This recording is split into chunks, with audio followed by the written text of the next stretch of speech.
ஓம் சக்தி. சக்தியிலே காங்கேயத்து பக்கத்தால ஒரு கிராமங்க. அங்க ஒரு பெண் செய்வினை கோளாறால பாதிக்கப்பட்டு பயங்கரமான நோய், அதனால சாகர கண்டிஷனுக்கு ஆயிட்டாங்க. மருவத்தூரில் கொண்டு வந்து அவங்கள படுக்க வச்சிருக்கிறாங்க மணல்ல. ஒரு மூக்கு வழியா ஈ போய் இன்னொரு மூக்கு வழியா வெளியே வருது. அப்படி பார்த்துங்க அப்ப எந்த நிலையில இருக்கிறாங்க. சுயநினைவே இல்லாம கோமாவில் இருக்கிறாங்க. அப்படிப்பட்ட அந்த பெண்ணுக்கு அம்மா நேரே பண்ணாங்க, கலச விளக்கு வாங்கிட்டு போய் வீட்டில் வச்சு வழிபாடு செய்யணும்னு சொன்னாங்க. அதே மாதிரி அவங்க அந்த பெண்ணினுடைய வீட்டை சேர்ந்தவர்கள் செஞ்சாங்க. 2-3 மாசத்துலயே நோய் முற்றிலும் குணமாகி அவங்க எப்பவும் போல நல்ல ஆரோக்கியமான நிலைமைக்கு வந்துட்டாங்க. இப்போ அந்த அம்மாவுடைய வேள்வியில் வைக்கக்கூடிய கலச விளக்குகளுக்கெல்லாம் எவ்வளவு சக்தி இருக்குது பாருங்க சக்திகளை. அதனால எல்லாரும் முறைப்படி வாங்கி பயன்படுத்தணும். சித்ரா பௌர்ணமி வேள்வியில் வச்சா கலச விளக்குகளை எல்லாரும் வாங்கணும். அதான் அடுத்த வருஷம் சித்ரா பௌர்ணமி வந்ததுன்னா அது காலாவதி ஆயிரு, புதுசு வாங்கி கொண்டு வந்து வச்சுட்டு பழச திருஷ்டி கழிச்சு ஆற்றுலையோ கடல்லையோ விட்டுரும். அடுத்த சக்திகளை எங்க கோயம்புத்தூர் பக்கத்தால பாருங்க, இந்த கரண்ட் சுவிட்சு அது உடஞ்சி இருக்குது. அது தெரியாம கை வச்சுட்டாங்க அந்த வீட்டுக்கார அம்மா. அதன் காரணமாக ஷாக் அடிச்சு கீழே விழுந்து உசுறு போயிருச்சு. உயிர் இல்லைங்க, மூச்சு இல்லைங்க, உசுறு போயிருச்சு உண்மையிலேயே.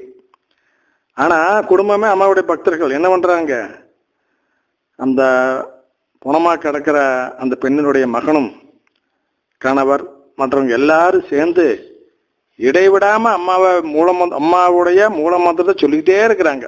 அம்மா வேண்டிக்கிட்ட எப்படியும் எங்க அம்மாவை உயிரை காப்பாற்றி கொடு, உயிரோட எழுப்பி கொடு அப்படின்னு வேண்டிக்கிட்டு இடைவிடாமல் மூல மந்திரம் சொல்லிக்கிட்டே இருக்கிறாங்க. இப்படி சொல்லிக்கிட்டே இருக்கும்பொழுது என்ன ஆச்சுங்க, மாலை இல்லை 8:45 அப்படிங்கிற பொழுது மணி அடிக்குமா? 8:45 அடிக்காது. ஆனா 3 மணி அடிச்சது அம்மா சித்தாடல். 8:50 அந்த தாய்க்கு உசுறு வந்துருச்சு. புணமா கடத்த தானே எந்திரிச்சு கோந்துருச்சு. ஆனா வலது கை மட்டும் இந்த சாக்கடிச்ச கை, அதுலதான் அந்த வலது கையால தான் சுவிட்சை தொட்டாங்க. அது விளங்கல, அது அப்படியே கிடக்குது. ஆனா எல்லாரும் சேர்ந்து சரி அம்மா மண்டபத்துல கூட்டு வழிபாட்டில் கலந்துக்கிட்டா சரியா போகும்னு சொல்லி, அதே மாதிரி இப்போ போல அவங்க கூட்டு வழியில் கலந்துக்கிறவங்க தான், அவங்க புதுசாக இன்னும் போறவங்க இல்லை, ரெகுலரா மன்றத்துக்கு போயிட்டு இருக்கிறவங்க. கூட்டு வழிபாட்டில் போய் கலந்துக்க 2 வாரத்திலேயே அந்த விளங்காத கையுமே நல்லா வேலை செய்ய ஆரம்பிச்சிருச்சு. இப்ப பாத்தீங்களா சக்தியில அம்மாவுடைய மூல மந்திரம் எவ்வளவு பெரிய சக்தி வாய்ந்தது.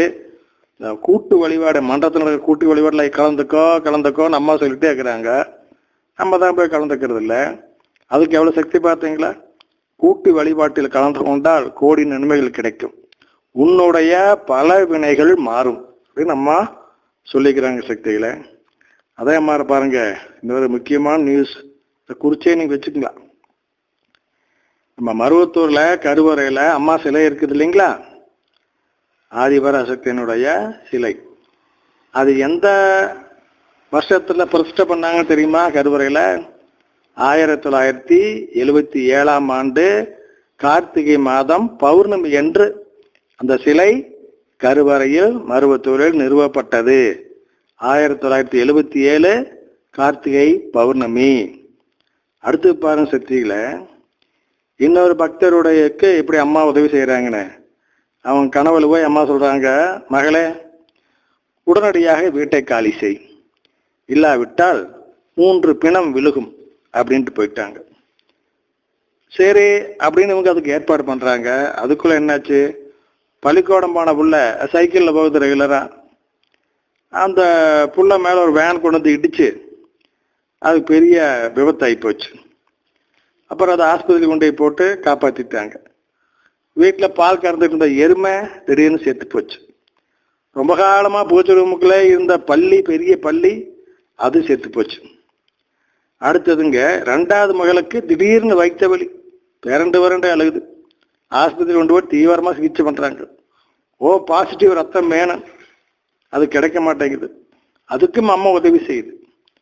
அந்த ஓ பாசிட்டிவ் ரத்தமுள்ள ஒரு தொண்டருடைய கனவுலவே அம்மா சொல்லி, இந்த ஆஸ்பத்திரிக்கு போய் இந்த பக்தருடைய மகள் வந்து இப்படி ஓ பாசிட்டிவ் ரத்தத்துக்காக காத்துட்டு இருக்கிறா, நீ போய் அதை கொடுத்து அவளை காப்பாத்துன்னு சொன்னாங்க. அதே மாதிரி அவர் வந்துங்க ரத்தம் கொடுத்து அந்த பெண்ணை காப்பாற்றினார். அதே மாதிரிங்க எல்லாரும் வீடு வந்து சேர்ந்த உடனேயுமே வீட்டையும் காலி பண்ணிட்டாங்க. எப்படி பார்த்தீங்களா, அம்மா வந்து வருமுன் காக்கும் தெய்வம். நம்ம சொன்னபடி கேட்டா சரி. அதான் ஒரு சமயம் அம்மா சொன்னாங்க, ஆன்மீகத்தால் முடியாதது என்பது எதுவுமே இல்லை, எல்லாமே முடியும். ஒரே ஒரு நிபந்தனை என்ன, பக்தனாகிய நீ எனக்கு ஒத்துழைப்பு தர வேண்டும். ஆமா, இதுதான் முக்கியமான விஷயம். பக்தன் பரம்பொருள் சொன்னபடி கேட்டா பரம்பொருளால் முடியாத காரியம் என்பது எதுவுமே இல்லை. எதை வேணாலும் அம்மா செய்வாங்க. அடுத்து பாருங்க சக்திகளை, ஏற்கனவே உங்களுக்கு சொன்ன விஷயம்தான். அமாவாசை, பௌர்ணமி, கிருத்திகை ஆகிய நாட்களில் கோள்களின் நிலை மாறுகின்றது. அதன் காரணமா நம்ம கையில ரேகையும் மாறு. அதுக்கு முந்தின நாள் உன்னுடைய ரேகைய மை பூசி ஒரு பேப்பர்ல பதிவு பண்ணி வச்சுக்கோ. பௌர்ணமி அமாவாசை கழிஞ்சு மறுபடியும் அதை மாற மை பூசி அந்த உன்னுடைய ரேகைய இன்னொரு பேப்பர்ல பதிவு பண்ணி வை. ரெண்டையும் ஒப்பிட்டு பாரு, கண்டிப்பா வித்தியாசங்கள் இருக்கும். அதனாலதான் கடல்ல வந்து அந்த அலைகள் எல்லாம் சீற்றம் அதிகமா இருக்க காரணமும் அதுதான். அமாவாசை, பௌர்ணமி, கிருத்திகை. அதனாலதான் இந்த நாட்களை எல்லாம் விதியை நிர்ணயிக்கக்கூடிய நாட்களாக இருக்கின்ற காரணத்தினால், விதியை மாற்றி அமைக்கக்கூடிய காரணமாக இருக்கின்ற காரணத்தினால் இந்த நாட்களில் எல்லாம் நம்ம எல்லா கோயிலிலுமே விசேஷமா இருக்கு இல்லைங்களா? அமாவாசை, பௌர்ணமி, கிருத்திகை நாட்கள் எல்லாம். அதே மாதிரி பாருங்க, இன்னொன்னு கோயம்புத்தூர்லங்க நரசிம்மா மில், அந்த மில்லில் அவர் வந்துங்க சூப்பர்வைசர். அவங்க அந்த ஊட்டம்மா அம்மாவுடைய தீவிர பக்தர். அவங்க 48 நாள் தொடர்ந்து அம்மாவுக்கு மண்டல பூஜை செய்யணும் அப்படி சொல்லி அதுக்கு ஒரு ஏற்பாடு பண்ணி தினம் செய்யறாங்க. ஆனா தேவையான வேப்பலை வந்து அங்க பக்கத்துல இல்லை. அதனால அந்த மில் தொழிலாளி ஒருத்தர்கிட்ட வாட்ச்மேன் அவர்கிட்ட வந்து சொல்லி தினம் கொண்டு வந்து கொடுத்துருப்பா அப்படின்னு சொல்றாங்க. அவனு கொண்டு வந்து கொடுத்துட்டு தான் இருக்கார். அவர் அம்மா பக்தர் இல்லை. ஒரு நாள் அவர் கொண்டு வந்து கொடுக்க மறந்துட்டார். இரவு 11 மணி. இந்த சூப்பர்வைசர் சம்சார் என்ன வேப்பலை வந்து சேர்ல இப்படி வழிபட்ட ஆரம்பிக்கிறதும் கையை பறிச்சு நிற்கிறாங்க. அப்ப அம்மா அங்க போய் அந்த வாட்ச்மேனை காட்சி கொடுத்து, மகனே நீ உடனடியா வேப்பிலை கொண்டு செல், என் மகள் வழிபாட்டிற்காக காத்து கொண்டிருக்கின்றார், ஓடு அப்படின்னு ஒரு மிரட்டினாங்களாம். அவ்வளவுதானுங்க. அந்த வாட்ச்மேன் ஆளறி பிடிச்சு வேப்பிலை ஒடிச்சுக்கிட்டு கொண்டு வந்து கொடுத்தாருங்களாமா. எப்படி பாருங்க அம்மா செய்யுதுன்னு. அதே மாதிரி பாருங்க சக்தியில இன்னொன்னு அம்மா சொல்லிய ஒரு மருந்து, கர்ப்பப்பை கட்டி. இது ரொம்ப சாதாரண எல்லா பெண்களுக்குமே வந்துருதுங்க. அதுக்கு அம்மா என்ன மருந்து சொல்லிக்கிறாங்கன்னா, பசும்பால், வேப்பிலை, எலுமிச்சஞ்சாறு, சுக்கு, மிளகு, திப்பிலி, கொடிவேர்க்கடலை, கொடிமுந்திரி இதெல்லாம் சேர்த்து சாப்பிட்டா எப்பேற்பட்ட கர்ப்பப்பை கட்டியா இருந்தாலும் கரைஞ்சு போகும் சக்தியில. அடுத்து பாருங்க, இன்னொருத்தர் அவர் வந்து நம்ம செவ்வாடை கண்டா அவருக்கு அலர்ஜி பிடிக்காது. அதனால அவர் கிண்டல் பண்ணிட்டு இருப்பார். நம்ம சக்திகளெல்லாம் இருமுடி எடுத்துட்டு போயிட்டு இருக்கிறாங்க. அந்த நேரம் ஆலயத்துக்கு கிளம்புறத பார்த்தோன்னே இவர் திண்ணையில வந்துக்கிட்டு, என்ன சாமி இப்படியெல்லாம் வேஷம் போட்டு திரிகிறாங்க, இருமுடியாமா அதாமா இதாமா, பொம்பளைகளுக்கெல்லாம் கூட சாமியாமா அப்படி இப்படின்னு தகாத வார்த்தையால் பேசி கிண்டல் பண்றாருங்க. இவருக்கு பாடம் கற்பிக்கணுங்களங்க. கண்டிப்பா அம்மா செய்யறாங்க, அதை பாருங்க எப்படின்னு. இவரு மாட்டு வண்டி வச்சு தொழில் பண்றவருங்க. மளிகை கடைகளை லக்கேஜ் எல்லாம் எடுத்து கொண்டு வந்து போட்டு தொழில் பண்றவர். ஒரு ரெட்டை மாட்டு வண்டி, 2 மாடு இருக்குதுங்க. திடீர்னு போய் பார்த்தா வீட்டு முன்னா கட்டியிருந்தா அந்த 2 மாட்டையும் காணா. இவர் எங்கெங்கேயோ தொலாவி பார்க்குறாரு, எங்கேயும் மாடு கிடைக்கல. கடைசி தூரமா போயிட்டாரு. அப்படி போன பின்னெல்லாம் தெரியுது, ரொம்ப தள்ளி வந்துட்டோம்.